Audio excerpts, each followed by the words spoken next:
မုံငင်းတို့တွေကနွမ်းနဲ့ရေမဖြန်းပြီးတော့ယော့အမယော့ရေဖြန်းမိလိုက်ပြီရေတော့ဖြန်းပြီးသွားပြီခဲနဲ့ထုရင်ပြေးဖို့ပဲကြံတော့တယ်အဲ့လိုအသီးနှံတွေနွမ်းနေတာတွေ့ရင်ရေတအားဖြန်းမေးချင်တာကိုဦးလေဒီနေရာလေးရောက်တိုင်းမဟုတ်ကိုအရန်သတိရတာပဲအရင်တော့ဒီဒန်းလေးကိုနှစ်ယောက်တူတူစီးခဲ့ကြတာပေါ့မဟုတ်ရဲ့မဟုတ်နဲ့မတွေ့ခင်တော့ကိုဦးကဒန်းစီးရတာမကြိုက်ဘူးချားစီးရတာပဲကြိုက်ခဲ့တာလေတခါတော့ဆိုမှတ်မိသေးတယ်ကိုဦးချားတွေစီးတာများပြီးတော့ပြန်အန်ထွက်တာလေအပတ်ရတော့မမှတ်မိဘူးဘယ်နှပတ်မှမသိဘူးစီးကောင်းကောင်းနဲ့စီးပလိုက်တာမူးသွားတာ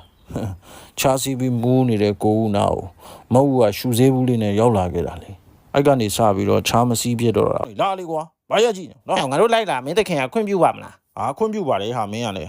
လာဆိုင်ထဲဝင်ခဲ့အေးဟဲ့မင်းတခင်ကဖနက်ဆိုင်ဖွင့်လာတာဗောလားအေးဟုတ်တယ်ဟဲ့အောင်လေဒါနဲ့မှားတော့မင်းတို့ဖနက်တွေတော့မကြိုက်ကြနဲ့နော်မင်းကလည်းစိတ်ချစမ်းမှာငါတို့ကဖနက်ကိုကြိုက်เสียလားဟာအေးကြိုမာလာတာဟိုတစ်ခေါက်တုန်းကခေါ်လာတဲ့ကောင်တွေဖနက်တွေကြိုက်ချသွားလို့ငါကြိုက်တယ်ထင်ပြီးငါတခင်နဲ့တော်တော်ရှင်းလိုက်ရတယ်